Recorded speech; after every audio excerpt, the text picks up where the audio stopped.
All right. So I kind of want to just brain dump and unload what's in my brain on paid advertising and running that paid advertising to a VSL or video sales letter and what that looks like for a company over the course of the customer's life. So, and this is a great way to look at growing a business, scaling a business over time. So, first off, it's important to know before you spend advertising, I think you want to know how much it costs for you to fulfill a client. Like, you need to know your expenses so you actually know how much you can spend on your advertising. And some of those costs are fixed, meaning every client, some of those are variable, but always true, meaning every client, new client that you have, there are costs associated with it. So like a sales commission or what you have to pay your coach to fulfill. Then you've got your operating expenses, which are your salaries, your tech costs, etc. But we're just going to look at those costs associated with delivering a service. So percentage-wise, so you've got like your coaching. So your coaching, let's just say that's 20%. Now it might be different in different models, but I'm kind of thinking a one-on-one and just a good base amount. Then you've got your sales commission.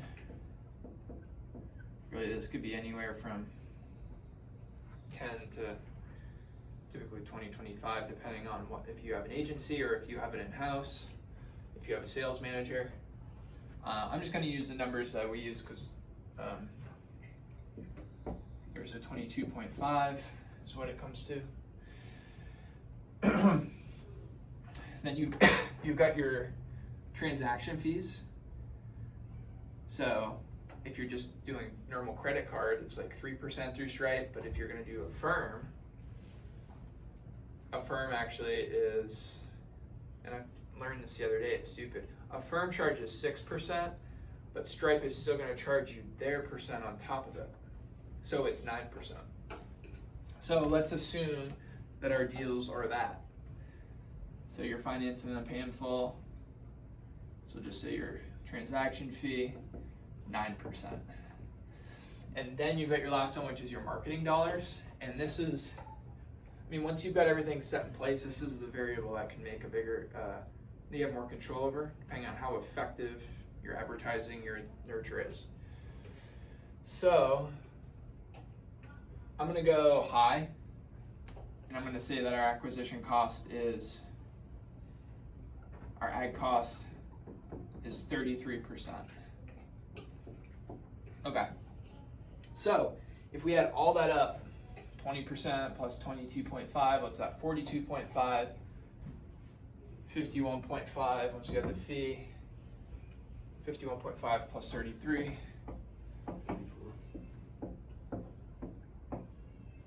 84. So that means your margin here is 15.5%. Is that right? So your margin is 15.5.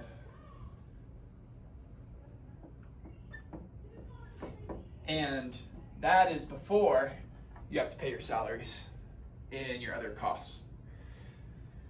So it's interesting, right? But here's what's nice is this is to acquire a customer. But after you acquire a customer, you always have the option to keep them going, to retain them, ascend them, extend them. And what's nice is typically if you are going to extend somebody coaching, you have to pay all these again, right? So your coaching is 20% and your sales is, it might be a little bit less. So like 16.5 because an extension. So let me ask you this. Yeah. So can there be like a variable within that of new signups for the sales team, they get the 22.5, re-signs are a lower percentage. Right, yeah, and that's kind of what's happening here. Because it's easier to sell. That's why I'm typically. Yeah, that's why I'm thinking it would be lower. So I'm just going to use this number because that's like what we do in the current business. You're still, let's assume another paid in full financing. So fee equals 9%. But now you don't have your ag cost, right? Because they're already customary. So if you add that up, now it's 36 plus 36.5, 45.5. Okay. So 45.5 minus 100, or 100 minus 45.5, that's 60. 54.5. So 54.5% margin, right? Triple, right?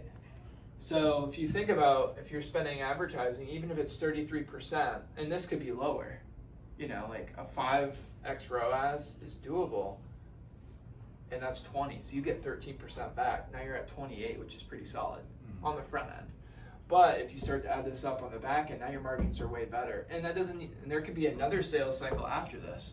Like you could go, here's 6 months of coaching, then here's a 6-month extension, and then you put them in like your group coaching for another year at a lower price. And in that case, if it's group coaching, your fulfillment cost goes way down because you're not paying for a coach to do 20%. So your fulfillment cost drops, your sales commission stays the same and that, but you don't have ad or coaching costs. So it gets more and more profitable. It's worth retaining people basically. So let's say your front end offer, here's 3,500, that's your average order value.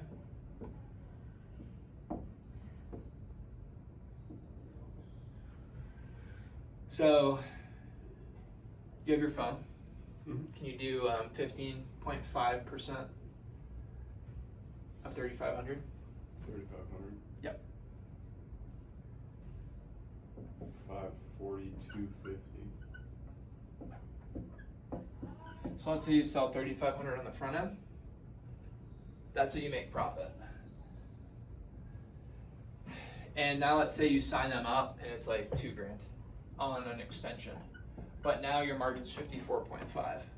So what's 54.5 times 2? 1,090. It's $1,090. Okay.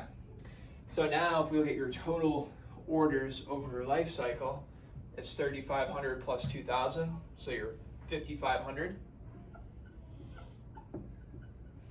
And 1,090 plus 542. 1632.50. So what's 1632.50 divided by 5,500? 29.6%. So 29.6% margin in a 12-month period.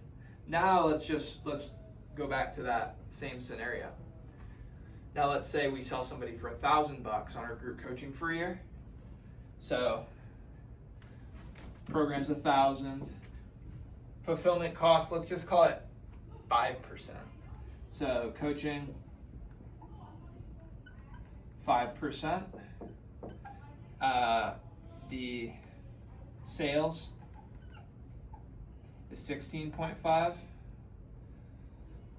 So now you're at 21.5%. So You got fees and shit, right? oh yeah, fees.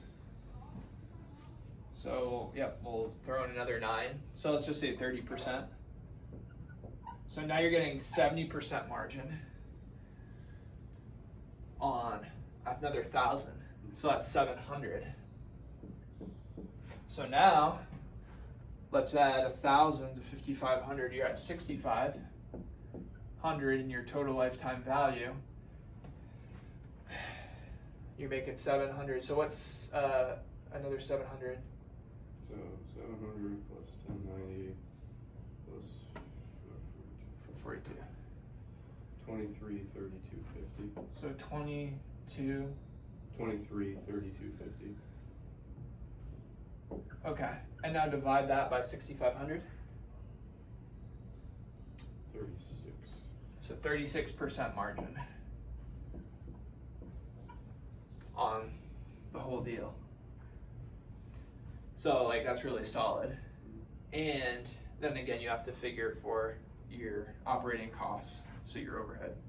So then it's like, well, what's your overhead cost? Let's say, I'm just gonna throw an even number out there that makes it super simple. Let's say your operating expenses are 10K a month. So 10K a month, initially, we're not getting all this money. This will come down the line. And so more money will be collected. Let's say you're starting from day one and you're doing that, 542.50. So 542.50, how many times does that go into 10K a month? 19. About 19 times. So that means you need to sell 19 total units to break. 18.4. So we'll call it 19, round up. So 19 units to break even with your OpEx. This is as if you're 100% ads. And then after those 19 units, you're making that per person. So that's interesting. Now, if your OpEx is higher, that's going to be more. Sure. So there's two things. Is you're going to play the volume game. Maybe you've got some organic where you're not getting your ad costs that give you more margin and help take care of that base initially. Like if you could count on 5 organic deals, and you don't have 33% cost, I mean, now your margin's almost at 50. So helps you take that out. Another thing is if you have recurring on the back end, and you can make that recurring on the back end cover all of your OpEx, then you're not playing from behind in the beginning of the month. So maybe the trick isn't like, it's not paying-fulls versus recurring, it's using recurring to cover your costs and then use paying-fulls to just like skyrocket. Basically, because pay-in-fulls gives you cash, which allows you to reinvest immediately and to fill the machine. But you got this every month. And I think if you're so reliant on pay-in-fulls, it's great, but you're on this hamster wheel. If you've got recurring, that's also freaking awesome. You've got some dependability, some stability. So it's how do you blend the two together? Now, a percentage of deals aren't going to always be painful. You can have payment plans, so you build up. Even though they're contracts, you're getting some revenue over time, which helps go towards that.